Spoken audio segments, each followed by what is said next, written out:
Rumors of a great unrest in Budapest. You can obtain carnival masks that will sell for a fortune in Antalya. Where's Antalya?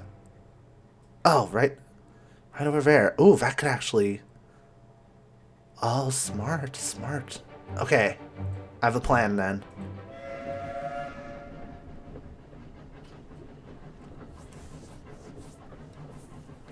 We arrived at Vienna in the early hours of the morning. The custom officials insisted on searching our bags for, of all things, artificing tools.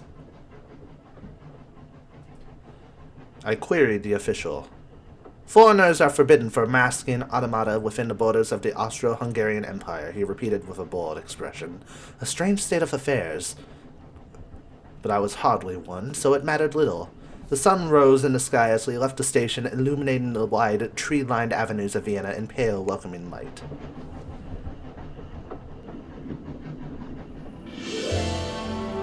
No departures. I'll agree to that. Let's explore. Yes! There's a route to Venice. I really wanted to see that. I really wanted to see a route open up to Venice, and there we go. We can go to Venice, we can get those masks, and then we can go to Antalya and sell them for a higher profit and be able to actually get by a lot better, I think. Because, let's face it, this money is not going to last us the entire time. Alright. I did not see a single flesh-and-blood soldier in Vienna, the city of music. My dear friends, the rumors are quite real. The Austro-Hungarian Empire's might is built upon its armies of mechanical men. Their pewter faces are homogeneously handsome. Though some have fine hair mustaches attached to their upper lips and subtle variations in the flex of their eyes. As I watched, I was approached by a bookish fellow who hurried out from under the impressive eagle-arched portcullis of the Zeughaus, the Imperial Armory. You think them fantastical? He demanded, a curious turn to his voice.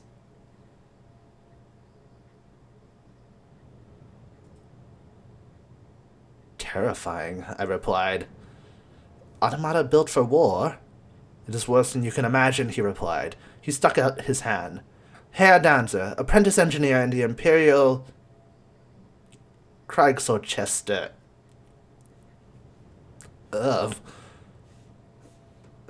He's an apprentice engineer, so he might know a thing or two about train routes or any other sort of automation that I can use to get across the world.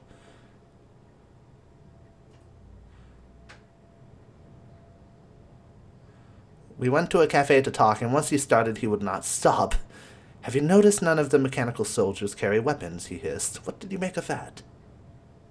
It is most unusual, I agreed. Inside each one is a Mozart-hired device, perfectly tuned, Herr Danzer replied. The song the soldiers sing is one of devastation. A battalion in harmony can punch through a steel wall. He drew a gilded flute from his scabbard and laid it on the table, looking at it thoughtfully. Oh, that's why the musician on the train said that he wouldn't be allowed to play his instrument there. It would probably mess with the synchronization of the automata here. I'm so mispronouncing things. It bothers me more than you think, I swear.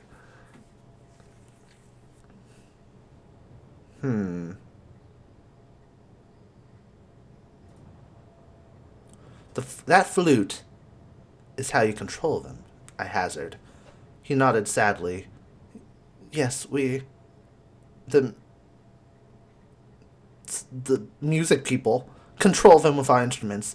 I am the finest flautist in the Vienna Kriegsorchester. He began, to my horror, to weep.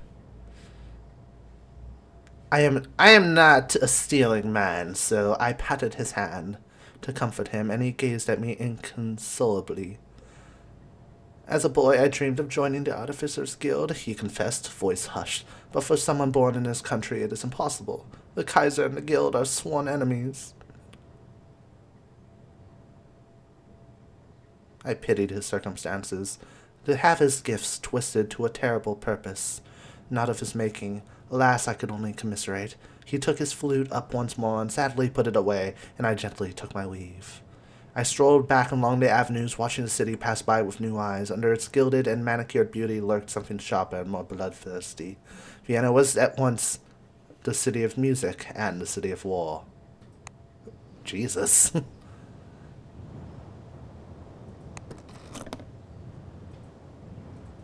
Pleasant, am I right? Part of the engineer said. Oh, good. If I had to repair a train, sure. A long cable knit wool scarf, perfect for riding in the front seat of a car. A heavy bolt wrench, good for the most difficult bolts and adjustments. And a music box worth 2,900 pounds. Ooh. Is there something I can sell in here?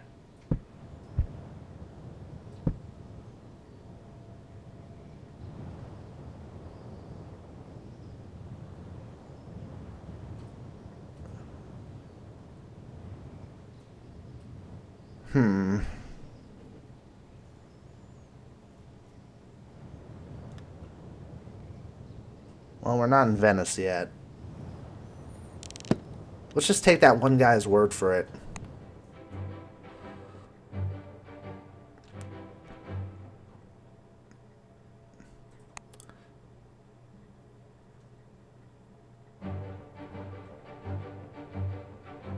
Next departure leaves tomorrow. To travel this way, we will have to stay the night.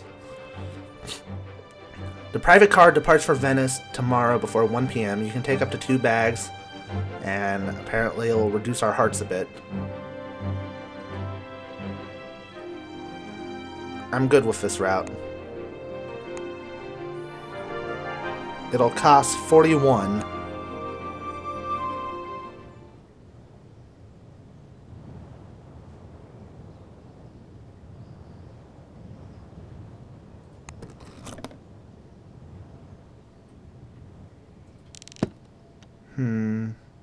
Oh, the bank just closed?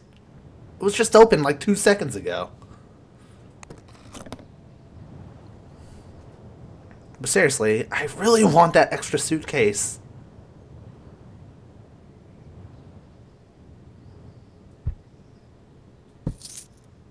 Oh. There we go.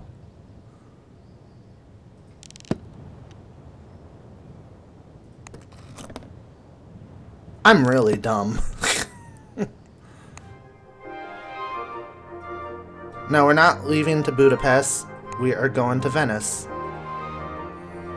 Tomorrow before 1 p.m. No.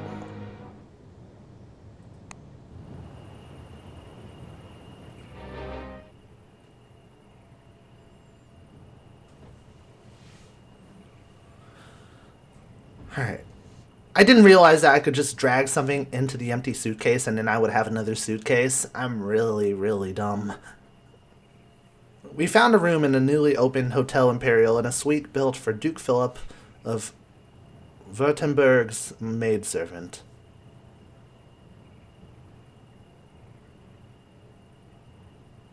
The view was impressive.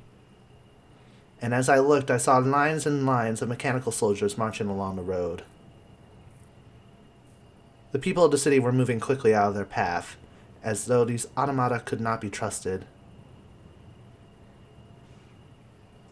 I closed the shutters to block the sounds of the marching feet and pulled down the blind. Monsieur Fogg seemed quite untroubled by it all, but... I checked the pocketbook, hoping to find a way we might depart sooner rather than later.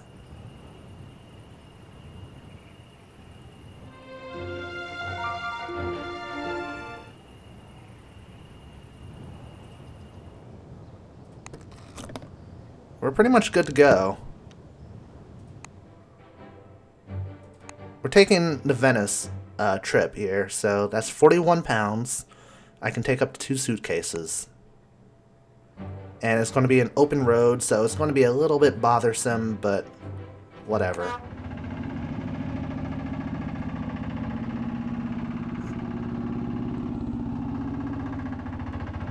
A choose-your-own adventure. I love it. Am I doing good at it? Probably not, because it's already day 5 and I'm nowhere close to getting to where I should be, probably. Somebody is going to be judging me. You could have taken this route and you could have been there in half the time. We hired a private driver with an oil-guzzling Bozek car who took off at high speed once we were aboard. It appeared to be reinforced with metal strips and brackets that looked a lot like parts from broken farm equipment. The driver himself had haymaker hands that suggested he had not long ago been a laborer on the land. I asked him about himself as we drove, but he replied in monosyllables, so our conversation degenerated into a guessing game. Had he designed the car himself? No, it was a Bozek designed by a Bozek, of course. Haymaker hands.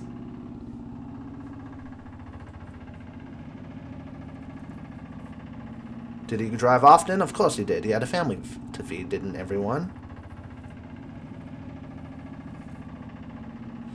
Was or had he been a soldier? No. And that war with France had seemed most unnecessary to him.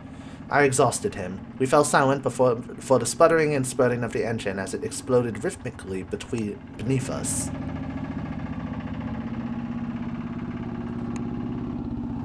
What is your wish, master? Passepartout, there you are. How are you feeling? I am in roaring health, but we must make haste. How's our progress? Day 5, I believe. Early days. Very good, very good.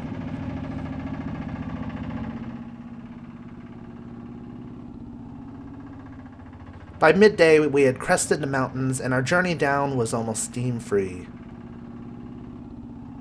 I relished the fresh air, and I could see my master did as well. And then there was the Adriatic Sea, sparkling as though encrusted with jewels. Thoughts of grimy London flew from my head. This was the life. In short, the car did not explode, and we were rowed across the gulf to the city of canals.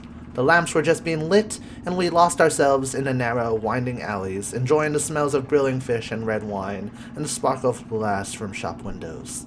This was a pretty place we had arrived in, indeed. Relations with Fogg have improved somewhat. Thank goodness. Thank goodness I have his approval. So we visited 3 cities, traveled over 1,200 miles. So far, we really like trains. Our character is zestful. We're still passionate. And we have a comfortable relationship. I'd like to go east through Asia, maybe curve downwards into Australia. Maybe there's something in Australia that can just take us immediately back to London. We could go from Australia, go across the sea to South America, and then upwards through Africa back to Paris, maybe. It's just, I really want to visit Australia, damn it. I really do. Alright, so the game saves consistently. That's really good to know. However, we're in Venice. We need to kind of plan out our next venture. I would like to get to Izmir. Departs in 3 days? Are you high?